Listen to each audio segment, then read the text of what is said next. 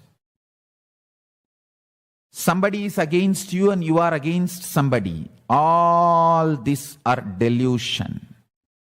The me in this body, me in your body, the me in all the existing beings is one and the same.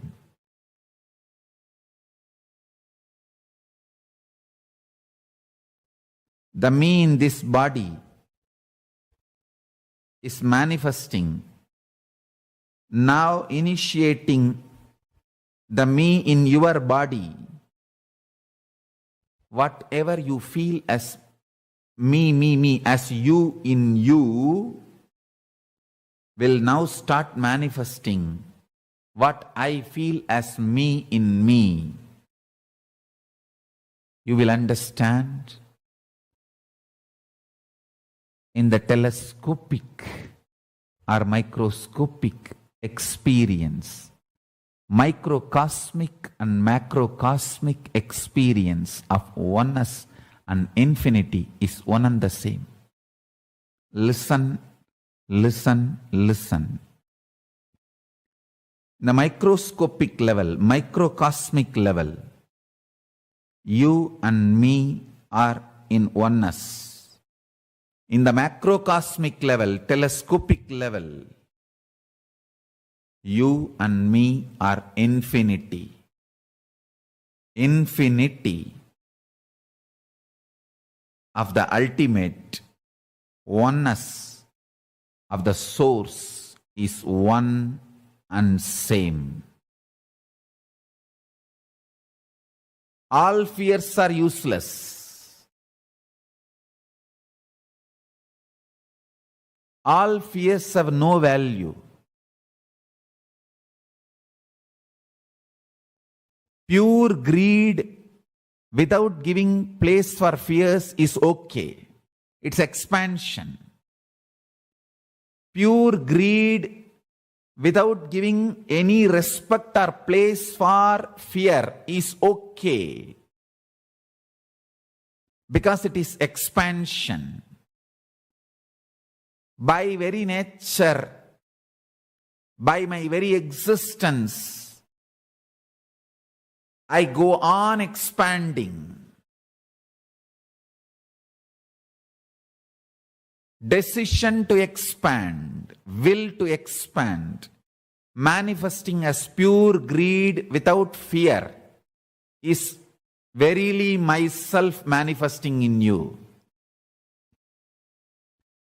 Fear and greed as to exist together is stupid binary logic. It's a false lesson taught to you by society's mind. Societal mind,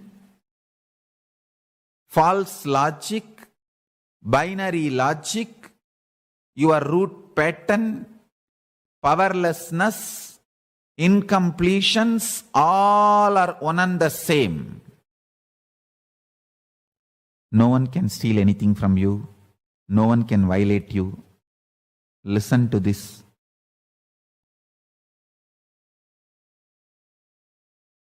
This is the way you are hardwired. Your bioenergy is hardwired.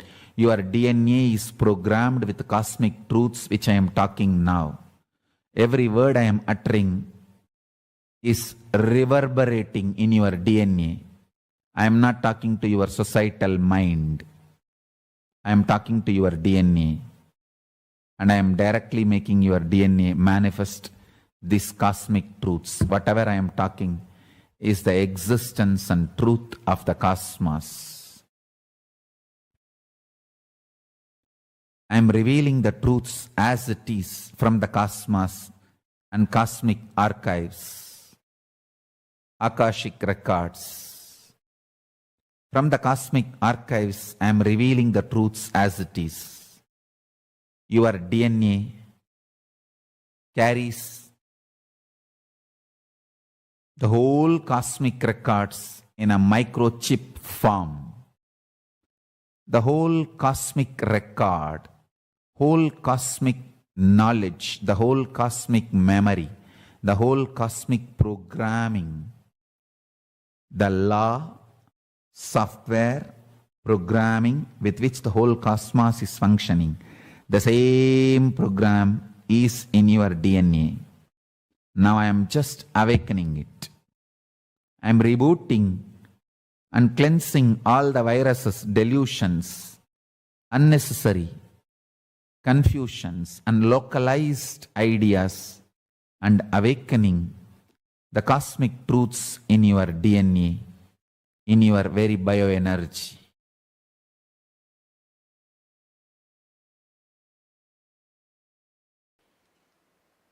Allowing incompletions to exist is literally declaring you yourself don't want your life in your control. Please understand. Allowing incompletions to exist in you is you declaring that you do not want your life under your control. You say, no, let life happens, whatever. I can't take the responsibility. I can't keep it under my control. No. Listen. Please listen.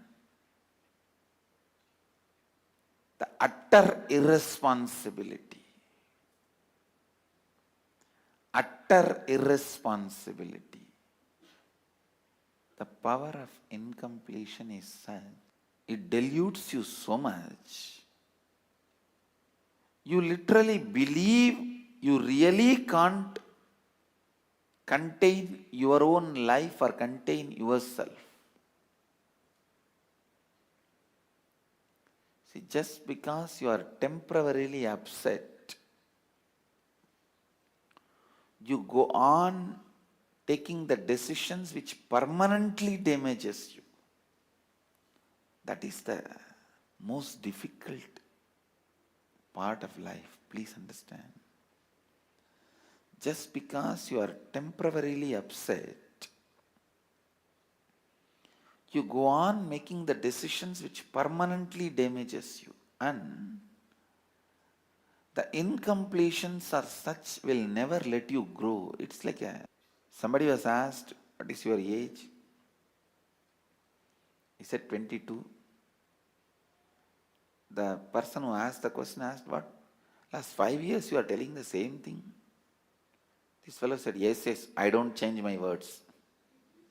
Many times, not changing your words are like not growing. Not changing your cognition means not growing. Listen. Not changing your cognition means not growing. It is so unfortunate. It It is really, really unfortunate that you feel incompletions are really, really true. The problem is when the delusion happens, when the incompletion attacks you, when the panic attack happens, you really feel incompletions are true. That is the problem.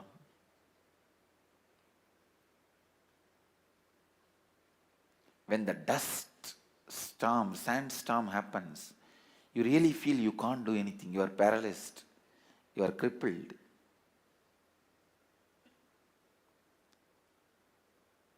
Temporarily, but you feel that is eternal. Please understand. Suffering, the quality of suffering is, even if it is temporary, it will give you the experience that is going to be there on you eternally. You won't find the end of the tunnel. You won't find the other side of the tunnel. You will feel, oh, it is going somewhere and gone.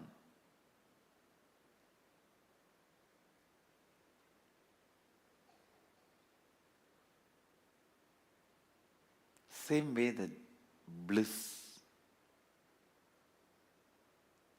When you experience it completely, without self-doubt, will this bliss be with me or go away? That gives you the experience. It will be with you forever, eternally. Understand? Anything you experience at this moment intensely gives you the experience of eternity.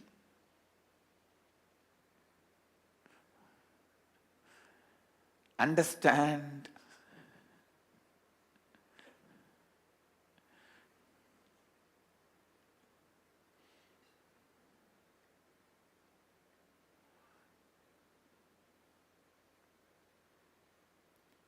So many qualities attributed to Ganesha are qualities of completion.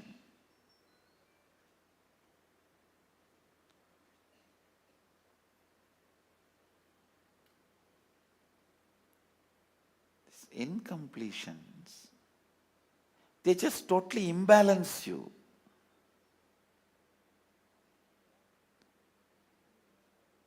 Constantly decide you will be in the space of completion.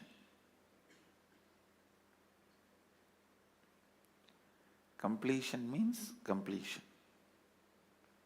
No question of powerlessness. No question of powerlessness.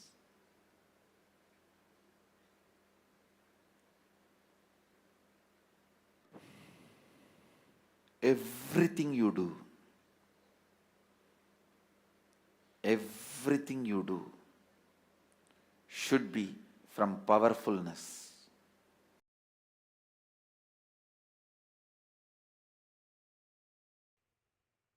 Ramakrishna used to give a beautiful example.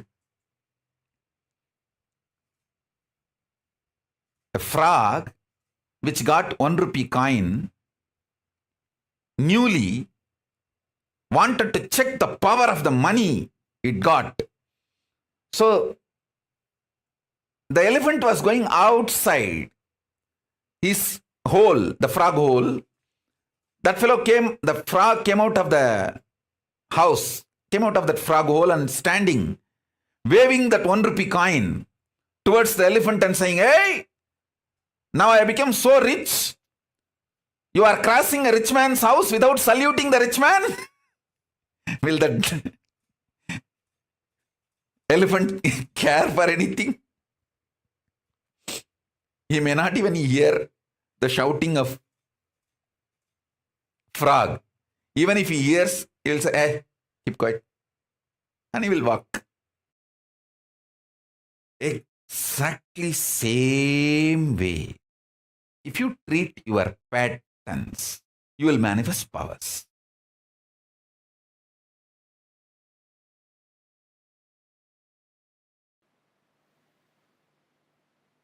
Let's first work on psychologically conquering psychological time. I'll repeat what you have to write.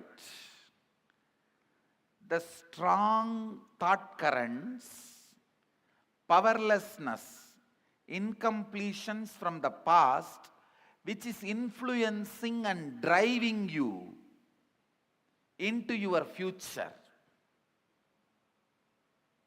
Those powerlessness moments, why you decided to become wealthy, why you decided to become powerful.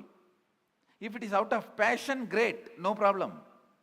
If there is some powerlessness, some incident, incompletion is influencing you, pen down that. Let's catch the influence of the past on your thinking system. 94th verse, 22nd technique from Shivanyana Upanishad, which is part of Shivagama. Chittat yantaha kritir nasti mamantar bhavayet iti vigalpanam abhavena vigalpair uchito bhavet. I'll translate and give you the precise method. The essence of this verse is reliving is relieving. Means the past powerlessness which is influencing your thinking, relive those incidents, not remembering. Please understand, there is a big difference between remembering and reliving. For example, something happened in your life at the age of 8, 9, which is still influencing your thinking. I have seen people getting influenced by something happened when they were 3, 4 and all. They are 57. Something happened at 7 influences them. One man came to me and said, I never go to beach, Swamiji. Even if I drive through the beach roads, I shiver, sweat. I have a panic attack. I asked why. No, at the age of 7, I went for a walk with my father. I saw murder happening in a beach and we ran away from that spot. From that spot till I can't, now I am 57, I can't go to beach. 40 years, the pattern with which he is suffering. Sometimes the past influences you so much. See, carefully listen. You are now 57, something happened at the age of 7. If you remain as 57 and visualize what happened at that age of 7, that is called remembering. Reliving means forget your present identity. Just dump it, throw it. Become that person. At the age of 7, what intelligence you had, how you were, visualize and become that person. Enter into that person's physiological, psychological frame. Take few minutes and meditate on that person. Become that person. Then relive. When you relive, all the powerlessness accumulated in your nervous system during that incident, it may be emotional suppression or the identity crisis, various guilt, pain, suffering, it will all just break, collapse and leave your system. Your system will be clean. System will be cleansed. When the effect of your past is reduced on your existence, you will not reproduce it as it is or in an altered way on your future. Neither reproducing as it is nor reproducing in altered way is liberation. You may ask, then I will not do anything in the future. No, you will do a lot. But not as an altered expression of the past, but liberated expression from the past. The liberated expression means even if you make money, you will do it just to enjoy, celebrate. But if you are making money because you have been teased as a poor, because you have been challenged as a poor, because you have an identity crisis as a poor, even if you become rich, you will continue to suffer.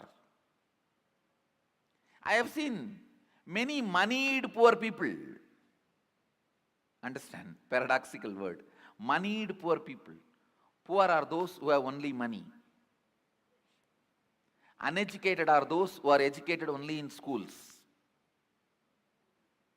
especially modern Indian schools. I have to put this on record. Any of you think I'm little intelligent? I tell you, I never went to school properly.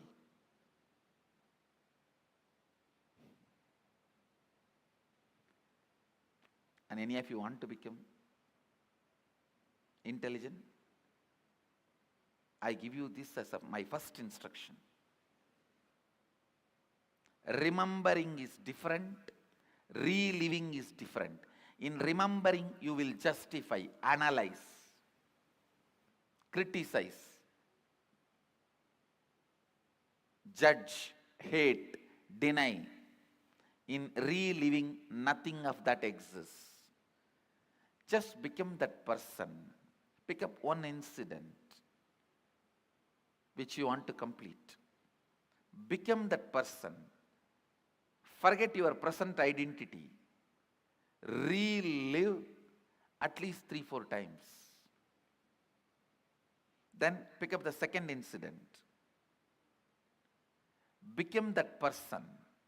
Relive at least 3-4 times. And I tell you, this one technique,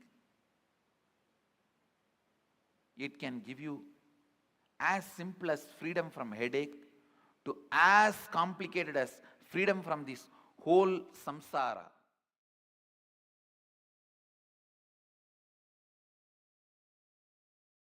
From today, we will start moving towards completion. The first step you should take, listen. Now you wrote all the incompletions. It can be as less as 25-30 or as huge as 1,000, 2,000. Now decide, from this moment, these completions will not have power over your decision or cognition. Listen. Understand the meaning of this word. Even till you complete, these incompletions cannot have power over your cognition, your decision making. You can sit and complete all this day by day, one by one. See, it's like elephants. I have seen the temple elephants eating. They will catch hold of a huge bunch of sugar cans. They will eat those sugar cans one by one or 2, 3. But till they complete eating, till they eat also, they will not allow anybody else to come and touch that sugar cans. Once they declare it is theirs, it is theirs. They may be slowly eating or not eating. They may eat even tomorrow, day after tomorrow, but no one can touch it. Same way, you may complete tomorrow or day after tomorrow, but those incompletions cannot have power over you. Be very clear. Declare completion. Now, you know all this is incompletions. Understand? Completion works more with your conscious decision. Completion works more with your conscious decision. Completion is more a conscious decision, less a technique. Pranayama, yoga, all of them are more a technique, less a conscious decision. Completion, more a conscious decision, less technique. Means your decision plays a major role in completing. Then actual technique. If you just decide, now you are complete, over. I never did in my life sitting and reliving, going through or looking at that mirror 24 hours. I never did all these things. Simply my masters showed me, this is incompletion. Drop it, over.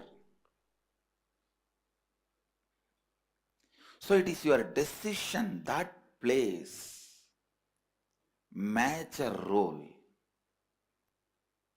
See, this penning down is like an identification. Now what you pen down, even if it is 25 pages, you should paste it next to your bed. And every day, for next few days, you should read that and tell yourself, I am complete with all this. After a few days, you will be bored to read them because they have no more power over you. Then you can tear them and put it in the dustbin. You should feel bored to read your incompletions. Then you are complete.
Paramashivoham Om Nityananda Paramashivoham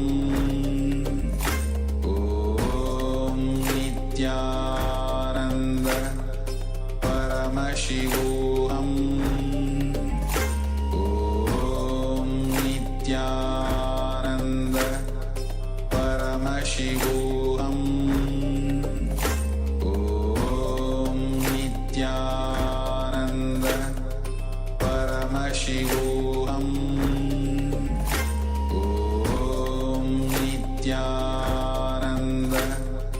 Paramashivoham Om Nityananda Paramashivoham Om Nityananda Paramashivoham Om Nityananda Paramashivoham Om Nityananda Paramashivoham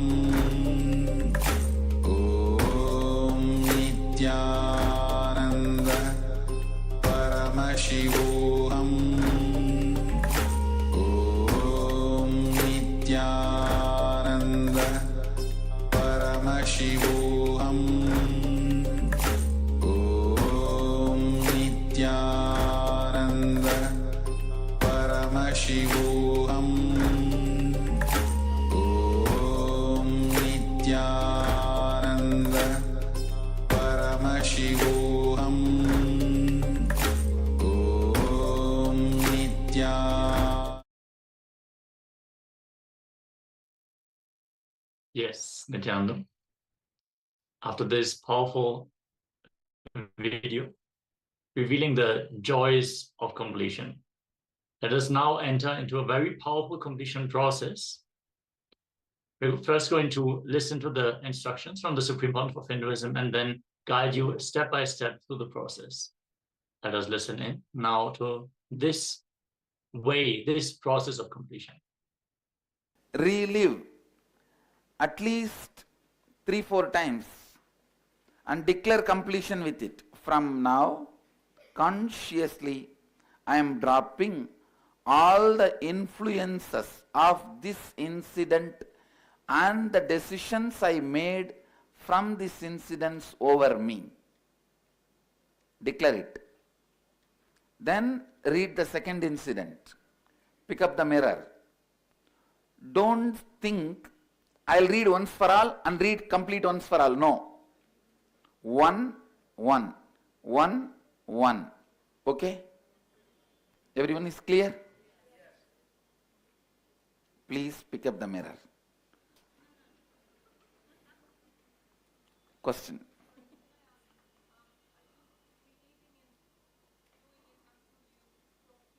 Yes. But the space is such, within 3-4 times you will see the whole, the chili, the spice of that incident will be pulled out because I am sitting here. That's my job. I am reliving through all of you now, all the karmas, and pulling it out. It's a live initiation, understand? A perpetual process is a live initiation. Please start.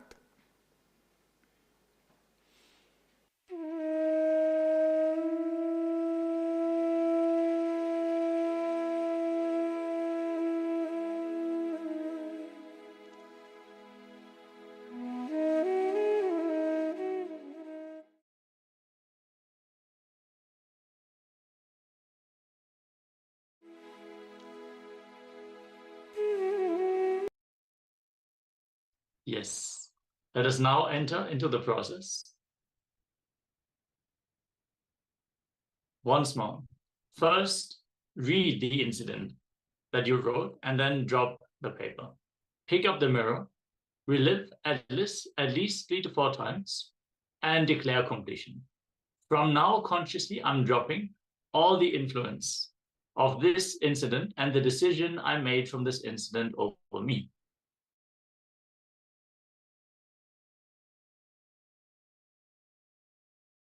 Pick up the mirror.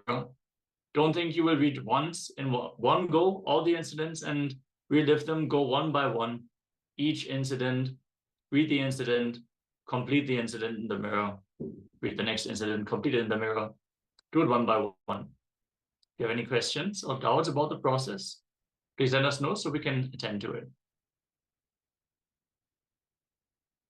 Yes, let us now enter into this powerful completion process.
Yes. So now we'll be moving on to something to just awaken our whole being. We'll be moving on to kirtans. I'm sure we had some back-to-back exercises, and all of us would really enjoy this process. Kirtans are just for participants who might not be aware of it. Kirtans are dance. You can say it's a kind of a dance exercise or a break, you can say. And the good thing about it is that when we dance without any inhibition, without any kind of a heavy thought, we just let go and dance. It causes the release of literally very important hormones. It's like a shower of a blissful shower which happens from our sahasrara into our whole neurology, in our whole system. So we'll be moving on to the kirtans and enjoying this process. Yes, we are going to first get the insights from the Supreme Pontiff of Hinduism and then start into the kirtans.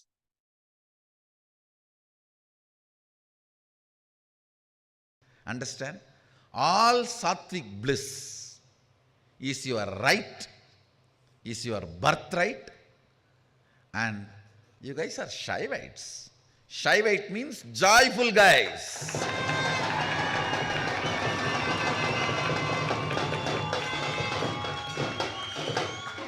We are Shaivites. We are joyful people. I tell you, joy destroys cunningness.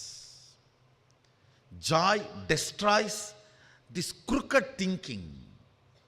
Joy destroys lack of integrity. Joy gives you larger vision. Sadashiva himself, I tell you guys, when he lands in you, he will create an intense joy in your system. That is the way he will land. He is Lord of Ananda. I wanted to explain from the angle of the spiritual alchemy process about the reason for the Sattvika Ananda. Understand? Do not allow your physiology or psychology to enjoy any joy which comes by torturing anybody. Don't allow. Then you lose your Shaivatva. No. You lose your Shivatvamasi. No, don't allow. Never allow any joy which comes by suffering of the other person, torture of the other person. No. Then your brain loses its capacity to hold Sadashiva in you. And always encourage, grow the Sattvika Anandas. Don't be shy to grow the Sattvika Ananda. Do not be shy to grow the bliss of Sattvika, means non-violent joys, should be grown so much into the system. I tell you, more and more dosage of non-violent bliss develops larger and larger vision of life. Sattvika Ananda person gets, I can't even describe the benefits, because the benefits happening in the physical level, in the muscle memory level, physiological level, psychological level. When the pitta in your brain, that layer of pitta reduces, only then your system develops a power called eating its own dead cells and cleaning up, which is the energy of Rudra. Understand? Listen. Just now, few days before, one fellow got Nobel Prize for Physics. His research project, I studied his research project. Why he got? It is all about the science of how the body is eating its old dead cells and how it can be supported and encouraged. Please listen. For what he got the Nobel Prize now, at least 60,000 years before, elaborately Sadashiva describes. I can give you precise word. Now I think in English they use the word autophagy or something. I can give you the precise word in Sanskrit, in Agama, and the precise principle. Precisely.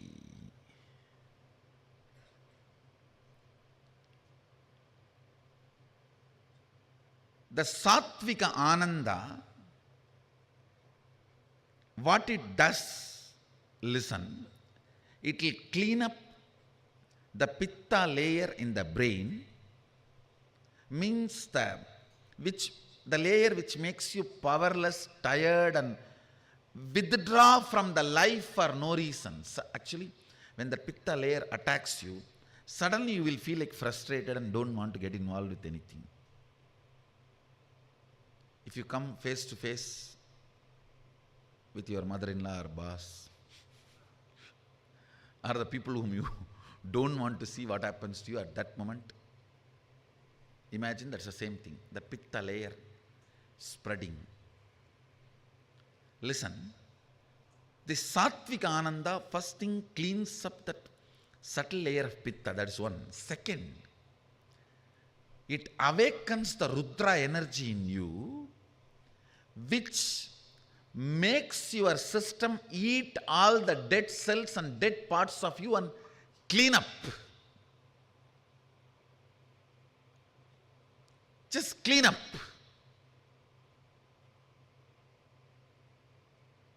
And this cleaning up is very important to keep you young, to keep you energetic, to keep you healthy, to keep you blissful. As long as this Rudra energy is alive in you, you will not die, you will be immortal.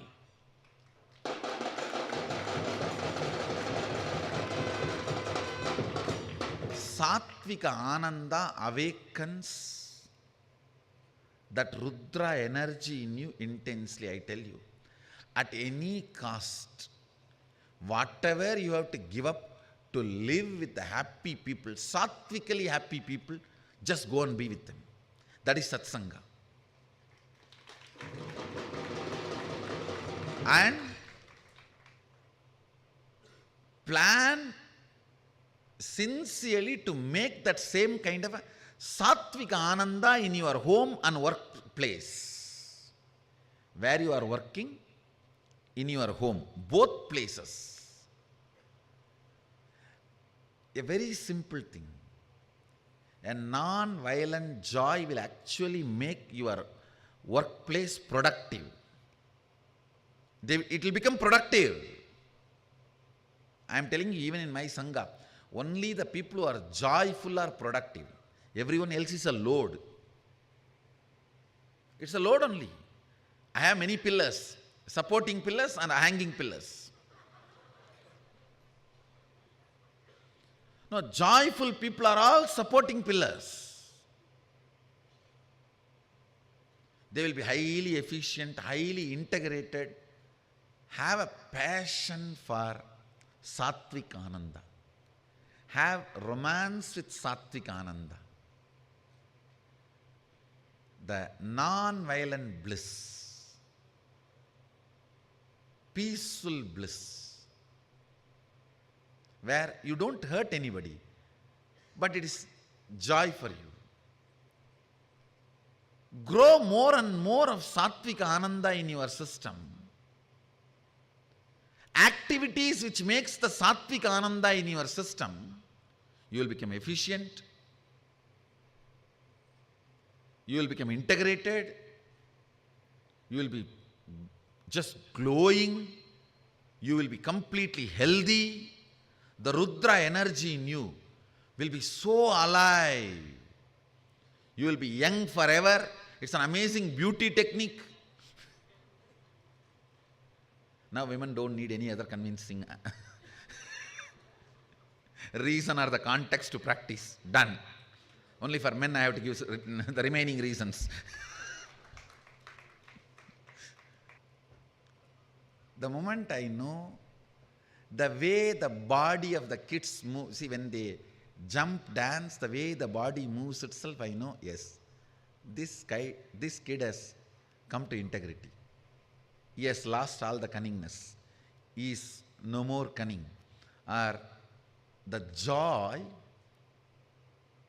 when the joy can become a lubrication for all the body joints and move, you can't retain cunningness anymore in your system. You just have to be, see, joy always makes you integrated.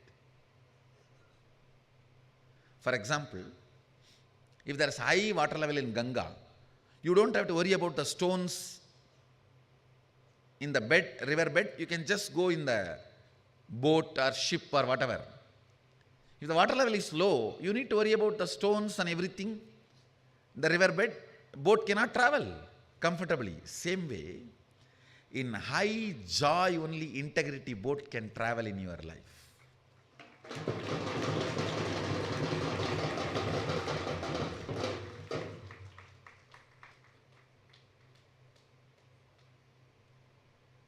Immediately the moment he said, I just saw who are those kids? Yes. And I know because I am seeing them here, morning and night.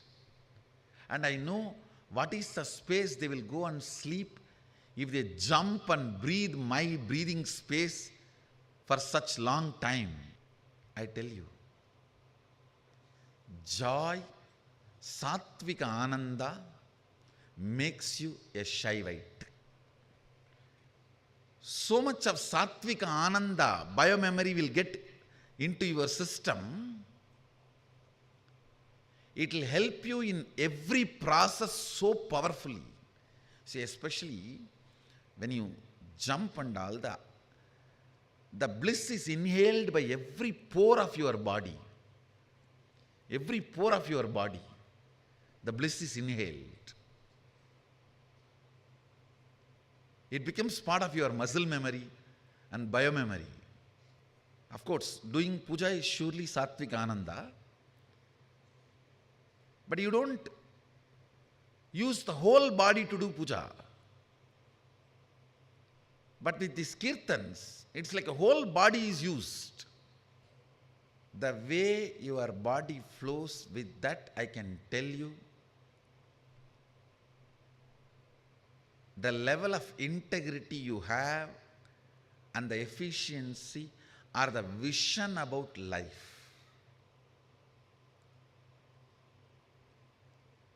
All the sad people are cunning fellows. Never believe sad people. Never believe sad people. Never believe their words. Never have them as your business partner or life partner. They can suck your life and destroy your life. If you can make them sattvically blissful, do it. If not, at least save yourself. Get rid of them. I am telling you. Because sad people can talk about integrity but never be integrated. They will only be cunningly strategizing. Like that only, if the sad fellow, even if he is integrated, he is waiting to ditch you in some bigger deal. He is having his knife behind the back. Never ever believe sad people and get into any venture. That is like getting onto the mud horse and entering into Ganga. Never. Whether life partner or business partner, joyful people will never cheat you. Even if they shout at you, it will be straightforward. There will not be second layer. There will not be third layer. Never believe sad people, even if they show very humble, polite, very good, decent, civilized manner of behavior. A raw, joyful person is 1,000 times trustworthy than the sad, civilized, decent, presentable. No. Sad fellows are dangerous fellows because in their very pitta layer on the brain, they believe all the fears are part of their life. When somebody is frightened, he is the most dangerous fellow. He will be all the time in the mood of attacking. I tell you. Keep sattvic bliss as your lifestyle and defend it. Defend it, and you have a right to defend it. Don't allow the stupid society to interfere in your sattvic bliss. You are not violating into anybody's space and being joyful.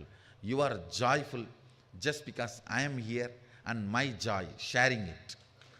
And nobody has a right to interfere and intimidate our joy.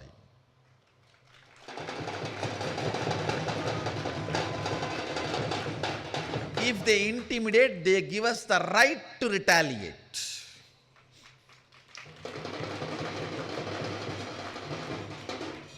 I tell you, make sattvic joy as your lifestyle and stand for it strongly.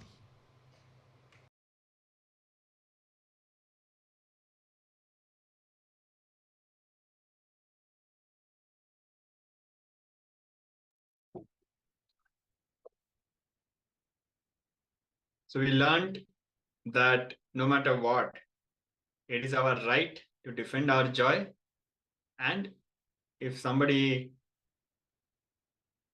gives us a hard time, gives us a problem, it is our right to retaliate. So hopefully we do not need to do that in this exercise. Just drop a word to your family or friends nearby, and that we are now going to enter into a process for kirtans. So just inform your family and friends nearby. We'll be playing a video and a song. So the video is something which many of us must have seen. It is from Nityananda Yoga, and it is about the skeleton dance, where we'll be shaking the entire body in a very chaotic way, with completely randomly, without any connection, and shaking all the parts of the body, completely independent. At the same time, in the visualization, we'll be holding the visualization of the skeleton structure. So when we do this, the visualization of skeleton structure grounds us to integrity. It's actually a very powerful meditation technique. Here you will have two things happening. You need to dance or shake the body intensely. That is the intense component. And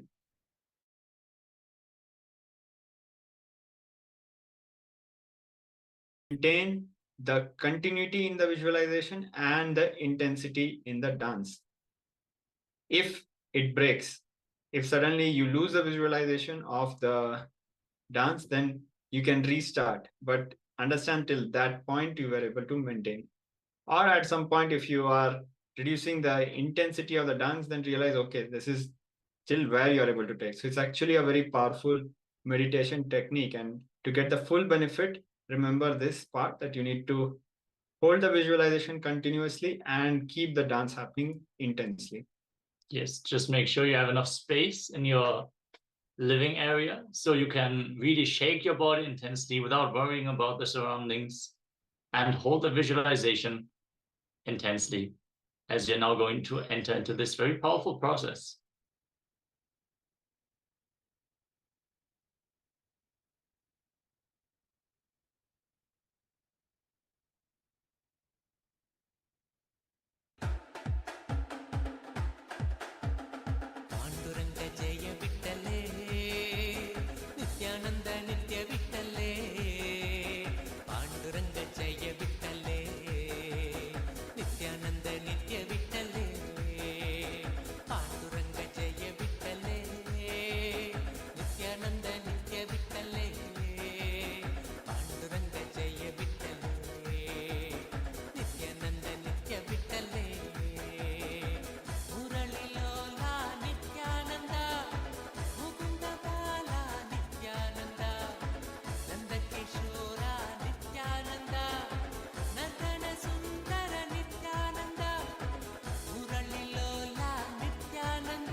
अच्युतं केशवं श्रीधरं माधवं सद्गुरुनायकं नित्यानन्दमे आनन्दम् आनन्दं नित्यानन्दम् आनन्दम् आनन्दम् आनन्दं नित्यानन्दमे आनन्दम् आनन्दं नित्यानन्दम् आनन्दम् आनन्दम् आनन्दं नित्यानन्दमे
Yes, from this beautiful, energized space, let us now directly move into the next round of today's power manifestation.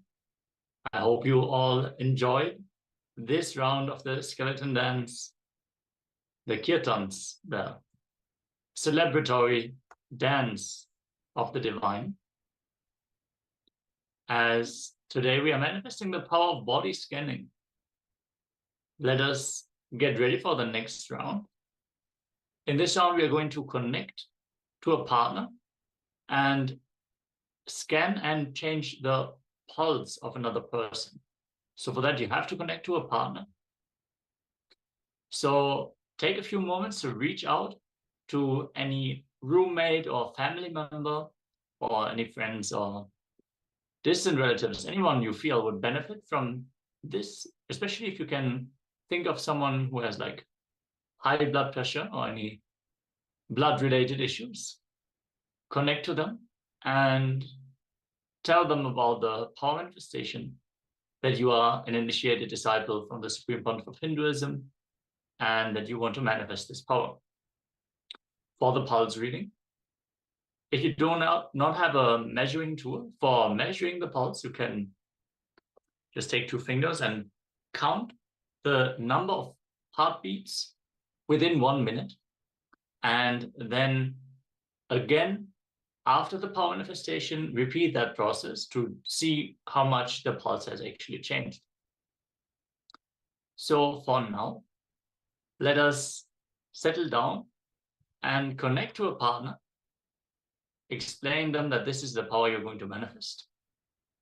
Let us take just a few minutes, and then we're going to move into the next step of this power manifestation.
Yes. I hope all of you now reached out to your partner. If you have not been able to connect to any partner, you can also perform this power manifestation on your own body. Let us now. Everyone, please settle down. Make sure you video record yourself during this power manifestation. So you have the pramana, the sakshi pramana, the personal experience of this power recorded, and you can share this with whoever you like, whoever you want to inspire, whoever you want to enrich with this science of power manifestation. Now sit straight with the head, neck, and spine in a straight line, your legs in a cross-leg position, optimally in Padmasana, on the floor or on a chair, whatever is comfortable for you. Close your eyes and visualize Swamiji in your inner space, and from that space of oneness, request him to change the pulse of the person you are connecting with. Chanda Mahabhakya, Om Nityananda Paramashivoham, intensity in your inner space, and celebrate. This is the space from which the powers manifest, the intense bliss. This is not a serious exercise. This is a grand celebration that we are experiencing here. So with this, let us now enter into this round of the power manifestation.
गायाम hey Nataraja hey Nityananda her her her her Gange hey Nataraja hey Nityananda her her her her Gange hey Nataraja hey Nityananda her her her her Gange hey Nataraja hey Nityananda her her her her Gange her her Gange her her Gange her her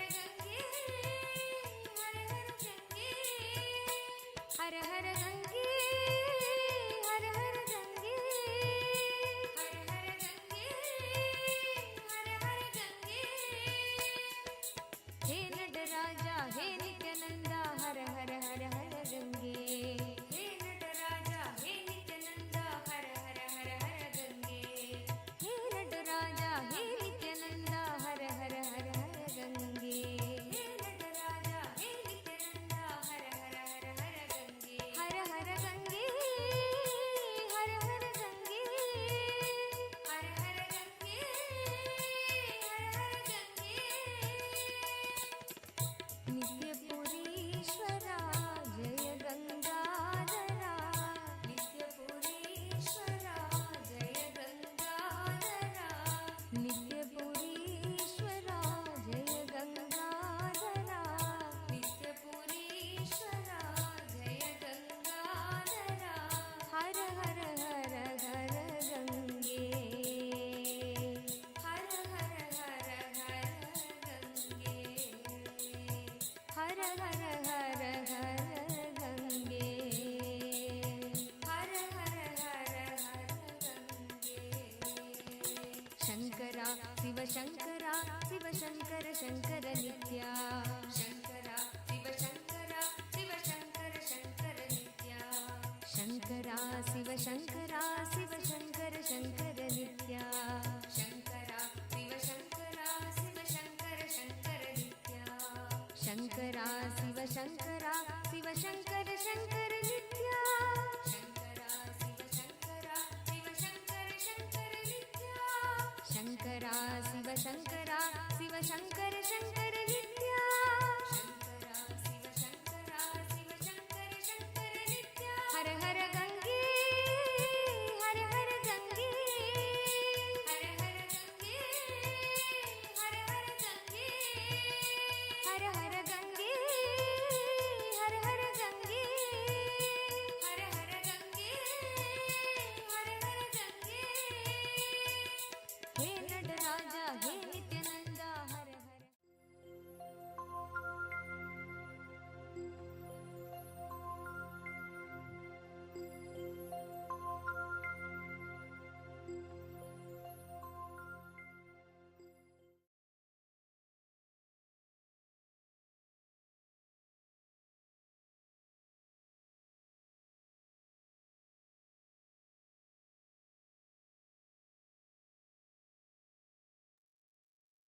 Yes. Now verify with your partner or with yourself whether how much the pulse has changed. Count the number of heartbeats in a minute. We're going to give 1 minute to compare the before and after, and then let us move on to the next segment.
Yes. Now, after this round of the power manifestation, let us all know your experience from this body scan. Share your results here in the Zoom chat or on YouTube or Facebook, wherever you're tuning in from, as we are now going to enter into another exercise with the title, Creating Your Authentic Identity.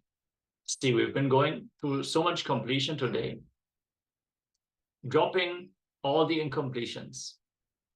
But now we need to decide what is the identity that we actually want to live, so we can work towards it.